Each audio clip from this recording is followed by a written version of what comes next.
Howdy folks, Steve here again. I had a hard time resisting saying hello. I was on a business trip out to southern Vancouver Island and just out for a little Sunday stroll. So it's not a related little conversation I wanted to share today, but it's hard for me to resist the beauty of the natural surroundings here. But anyways, I wanted to talk a little bit about how I was reading this book by a guy named, I think it's, if I pronounce it correctly, Thanissaro Bhikkhu or whatever. He's a Buddhist monk anyway, and he writes a lot of books. And one book I was reading recently is called Selves and Not-Self. I'm pretty sure it was in there he was talking about the value of focus and the value of going in a skillful direction as to what's most important. And he was talking about the value of saying no, right? And sometimes this is a hard thing for me to get my head around, but you know, not so much in this book, but in other books that he wrote, he talked about the value of the precepts, the Buddhist precepts, which show up similarities to those precepts show up in other religions such as the Christian 10 Commandments and so on. And they usually show up as thou shalt nots, right? So, and sometimes it's hard to figure out why these old dudes would talk about thou shalt nots. How about things we should do, you know?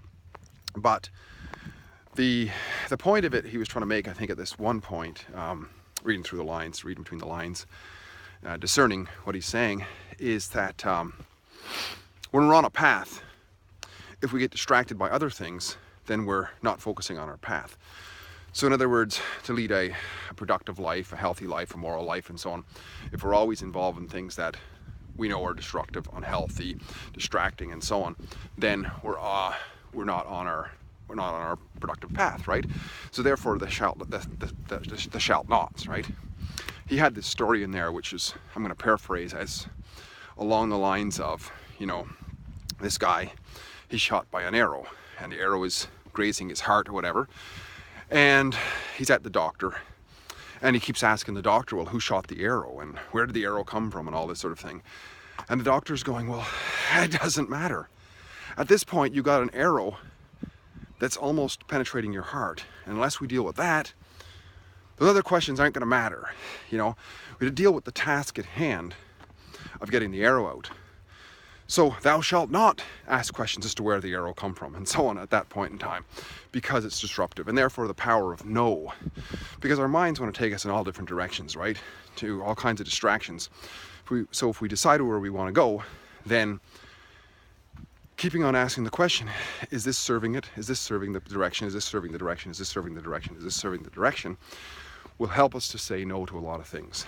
So I think there's good value in that, in what Thanissaro Bhikkhu was talking about in terms of the message of the Buddha and messages of old kinds of scriptures like that we can learn from.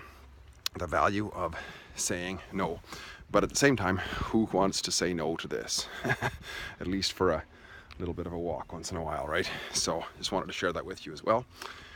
Steve here again, great chatting in southern Vancouver Island on a beautiful sunny day.